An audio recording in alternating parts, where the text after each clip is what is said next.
ओवीस kitchen या recipe चॅनलमध्ये तुमचे स्वागत आहे.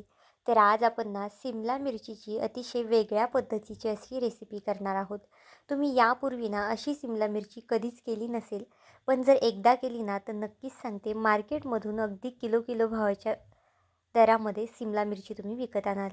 इतकी जास्त अप्रतिम होते. करायलासुद्धा अगदी सोपी आहे, झटपट बनते.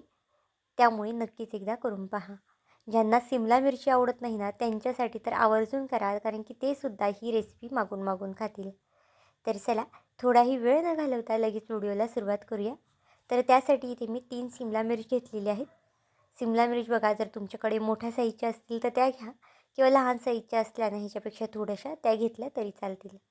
आता अगदी व्हिडिओत दाखवते ना त्या पद्धतीने सिमला मिरचीमधल्या आपल्याला बिया काढून घ्यायच्या आहेत. तर इथे बघा, सगळ्या बिया इथे मी सिमला मिरचीमधल्या काढून घेतलेल्या आहेत. ही रेसिपी ना मी 2 जणांसाठी करते, त्यानुसार इतकी सिमला मिरची पुरेशी आहे. पण जर तुम्ही जास्त लोकांसाठी करत असाल तर इथे सिमला मिरचीचं प्रमाण तुम्ही कमी जास्त करू शकता. तर आता पाहू शकता, इथे सिमला मिरची ना मी अगदी गोल गोल रिंगमध्ये करून घेते. खूप जास्त पातळसुद्धा आपल्याला करायची नाही किंवा खूप जास्त जाडसुद्धा नाही. अगदी या पद्धतीने मीडियम आकारामध्ये ही सिमला मिरची आपल्याला कट करून घ्यायची आहे. आता अशाच पद्धतीने ना ज्या बाकीच्या सिमला मिरची होत्या ना, त्या आपण इथे बघा कट करून घेतल्या आहे. आणि अगदी छान अशा याच्या ज्या रिंग आहेत ना त्या तयार झालेल्या आहेत. भरपूर अशा रिंग तयार झाल्या आहेत. आता मी इथे ना 2च सिमला मिरची कट करून घेतल्या होत्या, कारण की ही रेसिपी मी 2 जणांसाठी करते, त्यानुसार 2 सिमला मिरची पुरेशा आहेत. आता इथे बघा, एका साईडला गॅसवरती मी पॅन तापत ठेवला आहे. पॅनमध्ये 1 पळी इतपत तेल घालून घेतलं आहे. तेलाचं प्रमाण हे तुम्ही तुमच्या आवडीनुसार कमी किंवा जास्त करू शकता. तेल तापलं की त्यामध्ये 1 चमचा मोहरी, 1 चमचा जिरं घालून घेतलं आहे. मोहरीचं प्रमाण ना इथे मी थोडंसं जास्त ठेवलं आहे. तुम्हाला तुमच्या आवडीनुसार मोहरी कमी जास्त तुम्ही इथे करू शकता. कढीपत्त्याची पाने इथे मी कट करून घालून घेतली आहे, म्हणजे त्याचा जो फ्लेवर आहे ना तो खूप छान उतरतो. 3 ते 4 मिरच्या मी मोठ्या मोठ्या साईजमध्ये कट केल्या आहेत. तुम्हाला हवं असेल तर तुम्ही मिरचीचा यामध्ये ठेचा घातला ना तरी चालेल. आता यामध्ये अगदी थोडंसं हिंग घातलं आहे आणि नंतर ना यामध्ये मी 2 मीडियम आकाराचे कांदे बारीक असे कट करून घेतले आहेत. आता कांदा ना आपल्याला तेलावरती अगदी छान असा परतून घ्यायचा आहे. ही रेसिपी ना तुम्ही व्हिडिओ संपल्यासुद्धा कराल, कारण की इतकी जास्त अप्रतिम बनते. आणि जर तुमच्याकडे सिमला मिरची घरात अवेलेबल असेल ना तर नक्कीच आवर्जून करून पहा. आता बघा, कांदा जो आहे ना तो आपला अगदी छान असा गोल्डन रंग आलेला आहे कांद्याला. तोपर्यंत जर तुम्ही चॅनलवरती नवीन असाल आणि अजूनही चॅनलला सबस्क्राईब केलं नसेल ना तर नक्कीच एक लाईक आणि एक सबस्क्राईब करून घ्या, कारण की नवीन यूट्यूबरसाठी तुमचं एक एक लाईक, एक एक सबस्क्राईब हे खूप जास्त मोलाचं असतं. तसाच माझा हा व्हिडिओ तुम्ही कोणत्या देशातून, शहरातून पाहत आहात ना, हे सुद्धा मला कमेंट करून सांगायला मात्र विसरू नका. आता कांद्यामध्येच मी चवीनुसार मीठ घालून घेतलं आहे आणि त्यामध्येच फोडणीला भरपूर अशी कोथिंबीर घालून घेतली आहे. हे एखाद्या मिनिटभर मी फक्त तेलावरती छान असं परतून घेतलं आहे.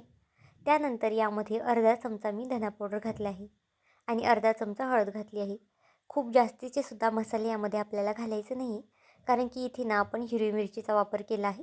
जर तुम्ही हिरवी मिरची वापरत नसाल ना त्याऐवजी तुम्ही इथे लाल तिखट, गरम मसाला थोडासा घातला ना तरी चालेल. पण हा पदार्थ ना शक्यतो हिरव्या मिरचीतच करा, म्हणजे खायला अजून जास्त छान लागतो. आता मसाला तेलावरती छान परतून झाला आहे. त्यानंतर यामध्ये आपण उकडलेले 2 मीडियम आकाराचे बटाटे टाकून घेऊया. बघा, बटाटे जे आहेत ना ते अगदी छान असे उकडून घेतले आहेत मी, आणि मऊसूत असे उकडायचे आहेत बटाटे आपल्याला. आणि ते हाताने कुस्करून नंतर ना आपल्याला यामध्ये मिक्स करून घ्यायचे आहेत.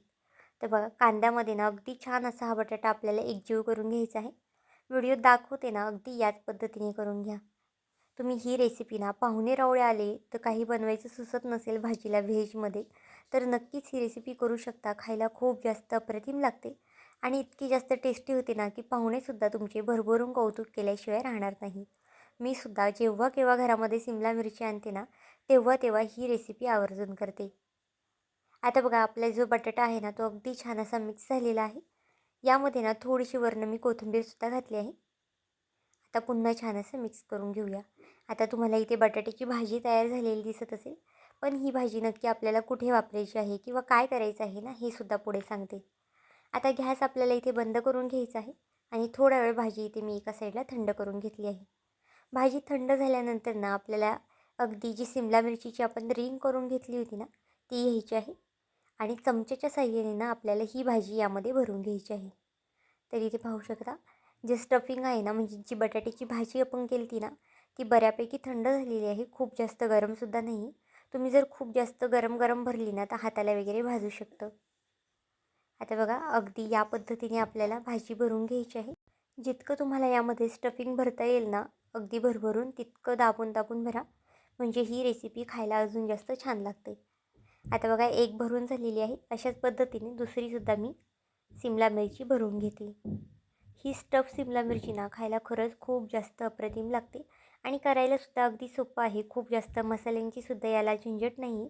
बनवायलासुद्धा अगदी सोपी आहे आणि खायलासुद्धा अगदी अप्रतिम लागते. खूपदा मुलं सिमला मिरचीची भाजी खात नाही, पण जर तुम्ही अशा पद्धतीने त्यांना खाऊ घातली ना, तर ते नक्कीच खातील. आणि जर अशी पण खात नसतील ना, तर तुम्हाला फक्त बेसन पिठाचं बॅटर बनवून घ्यायचं आहे आणि ही स्टफ केलेली सिमला मिरची बॅटरमध्ये बुडवून ते तळून घ्यायचं आहे. आणि पावासोबतसुद्धा तुम्ही त्यांना स्नॅक्स म्हणूनही देऊ शकता. कधी-कधी किटी पार्टी असते किंवा मुलांचा बड्डे वगैरे असतो, त्यावेळेस लहान-लहान मुलं येतात. त्यावेळेस तुम्ही त्यांना हा हेल्दी पदार्थ करून देऊ शकता. आता बघा, सगळी एका साईडला जी सिमला मिरची आहे ना, ती मी भरून घेतली आहे. पुन्हा ज्या पॅनमध्ये भाजी करून घेतली होती ना, ते पॅन इथे मी ठेवलेलं आहे. त्यामध्ये अगदी थोडंसं तेल घालायचं आहे. जर इथे तुम्ही नॉनस्टिकचं पॅन वापरत असाल ना, तर तेलाचं प्रमाण अगदी तुम्हाला कमी लागणार आहे. म्हणजे एक 2-3 थेंब तेल घातलं ना, तरीसुद्धा चालेल. पण इथे ना मी स्टीलचं पॅन वापरलेलं आहे. त्यामुळे तेलाचं प्रमाण थोडंसं वाढून घेतलेलं आहे. आता बघा, यामध्ये थोडीशी कोथिंबीर आणि पांढरे तीळ घालून घेतली आहे आणि गॅस इथे मी मीडियम ठेवला आहे. आता एक एक शिमला मिरची करून आपल्याला यामध्ये ठेवून घ्यायची आहे. गॅस फक्त ना आपल्याला इथे अजिबातच फास्ट वगैरे करायचं नाही. जर तुम्ही गॅस लगेचच फास्ट केला ना, तर शिमला मिरची जी आहे ना, ती खाली लागू शकते, जळू शकते आणि आपण जे खाली तीळ घातले आहेत ना, ते सुद्धा खाली लागू शकतात. त्यामुळे शक्यतो गॅस जो आहे ना, तो अगदी स्लो ठेवा आणि मीडियम गॅसवरतीच आपल्याला ही शिमला मिरची ना छान अशी वाफवून घ्यायची आहे. आता बघा, झाकण ठेवून ना याला मी फक्त 1 मिनिटासाठी वाफ देणार आहे. 1 मिनिटं झालेलं आहे. आता पाहून घेऊया. जर झाली नसेल ना, तर पुन्हा आपल्याला अशीच ठेवायची आहे. तर इथे बघा, एक सिमला मिरची मी जी आहे ना, ती पलटी करून बघितली आहे. अजून थोडीशी इथे मला कच्ची वाटते आहे खालच्या साईडने. छान गोल्डन सोनेरी रंग येईस्तोपर्यंत ना आपल्याला ही सिमला मिरची होऊन द्यायची आहे. त्यामुळे इथे बघा, जितक्या सिमला मिरच्या थोड्या-थोड्या गोल्डन झाल्या ना, तितक्याच मी इथे पलटी करून घेतल्या आहेत. आता तुम्हाला दिसलंच असेल की इथं थोडंसं खाली चिकटलं आहे. पण जर तुम्ही इथे नॉनस्टिकचा पॅन वापरत असाल ना, तर अजिबातच खाली वगैरे चिकटणार नाही. इथे बघा, छान सोनेरी रंग असा आलेला आहे याला. अगदी याच पद्धतीने सोनेरी रंग आपल्याला येऊन द्यायचा आहे. आता पुन्हा खालच्या साईडने मी 2 मिनटासाठी याला वाफ काढून घेते. इथे पाहू शकता, 2 मिनटं झालेले आहेत आणि आपली जी सिमला मिरची आहे ना, ती तयार झालेली आहे. तुम्ही याचा रंग तर पाहू शकता. पावाबरोबर खा, ब्रेडबरोबर खा, चपातीबरोबर, भाकरीबरोबर, अगदी कशासोबतही खाऊ शकता. खायला खूप जास्त अप्रतिम लागते. बनवायला सोपी आहे. मुलांच्या डब्यालासुद्धा देऊ शकता. तर आजची ही रेसिपी तुम्हाला कशी वाटली, मला हे कमेंट करून नक्की सांगा.